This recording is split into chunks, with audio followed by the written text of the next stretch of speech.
the first module in our course on political economy. I'm Michael Keating.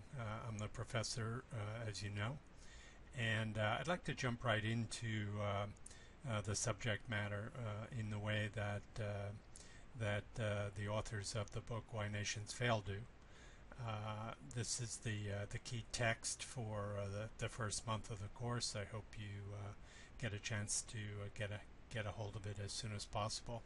So when we talk about political economy and we ask what is political economy, we're really asking what constitutes a healthy political situation and a healthy economic situation in a given country. These two things usually go together. And in the course of our discussion, you're going to see when you have a breakdown particularly in the political arena, that will have a really negative effect on the economic life, and that will then produce other negative political effects, which creates what these authors call a vicious circle. But let me start off with a quote from these authors.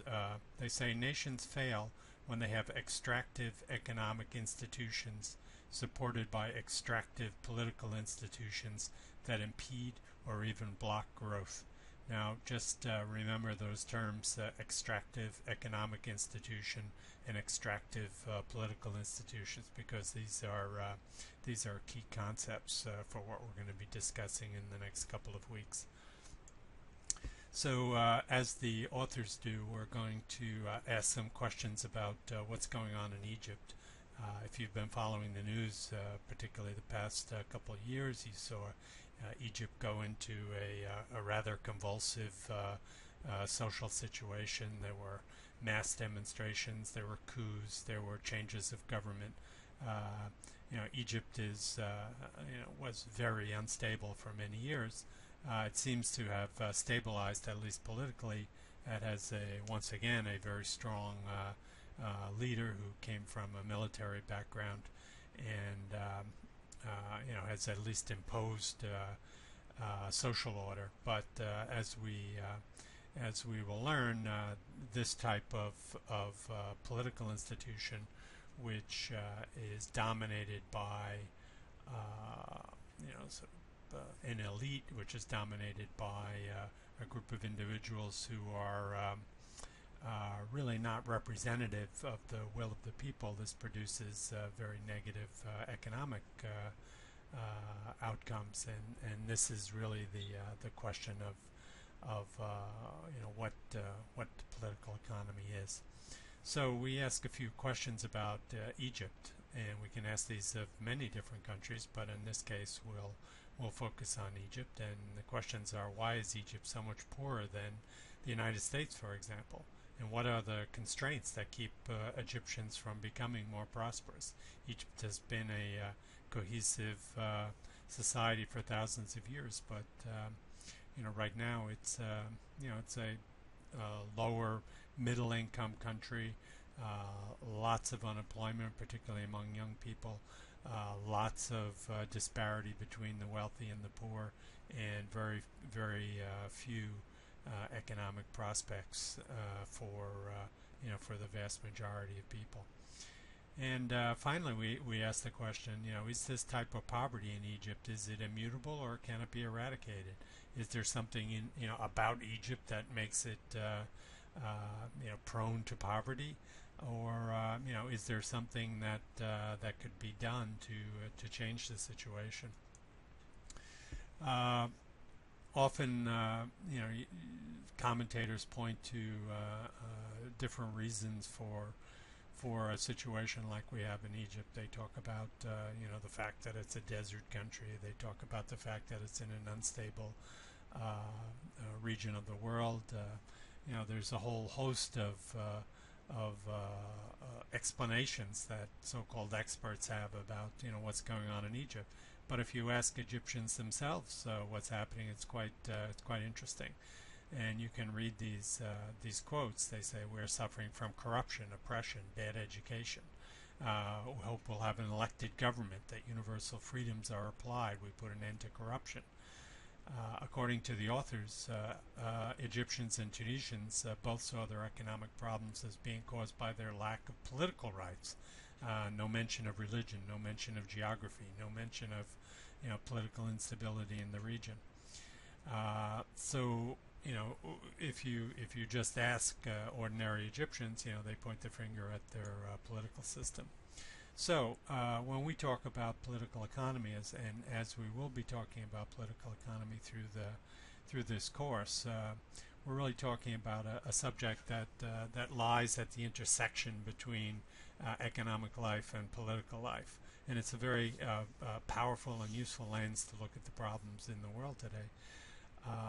And it's also a very complex set of issues. It's a very simple question to ask.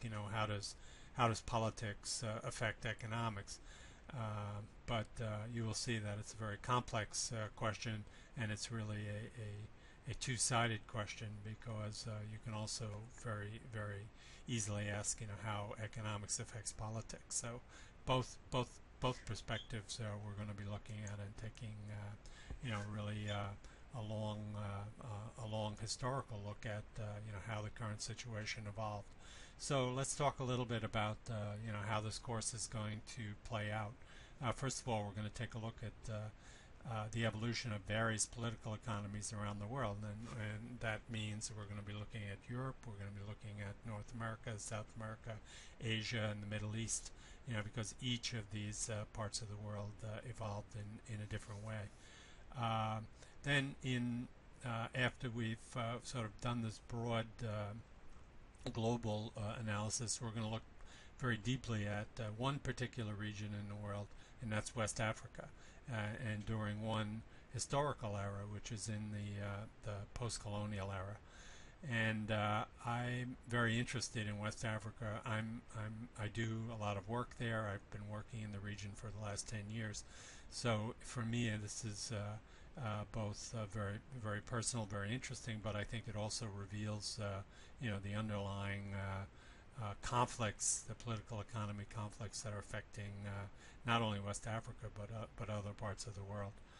And then finally, we're going to be looking at various prescriptions for how the political economy of the world can be improved, both on a global level as well as on a regional level.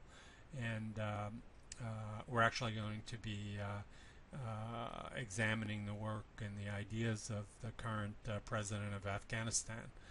He wrote a book, How to Fix Failed States, which attempts to address the question of weak political economies and what can be done about it. So we're going to take this sort of global historical view. We're going to dive deep into the West African situation in the post-colonial era, and then we're going to look at various prescriptions for how some of these issues can be addressed. Now, as a key set of questions for the readings, you've probably just gotten a hold of the book or just in the process of acquiring it, so I'm not going to go through these right here, but I will post this PowerPoint in Blackboard, and you can take a look at these questions, and please keep them in mind while you're reading. These I think are the main takeaways that you want to have. And then finally, we're going to each week we're going to be addressing some key concepts in political economy, some key concepts in the different texts that we're going to be reading. This week, please consider the notions of institutional divergence, what we call the logic of European colonization in the New World, and then these are actually Spanish words related to Spanish colonialization, and they're very critical for understanding the particular nature of the Spanish political economy during their early colonial period. So have a look at all of this, and I will be coming back each week with a new PowerPoint and a new set of concepts, a new set of questions, and a new set of sort of just different different takes on the reading and different takes on the subject of political economy. Thanks.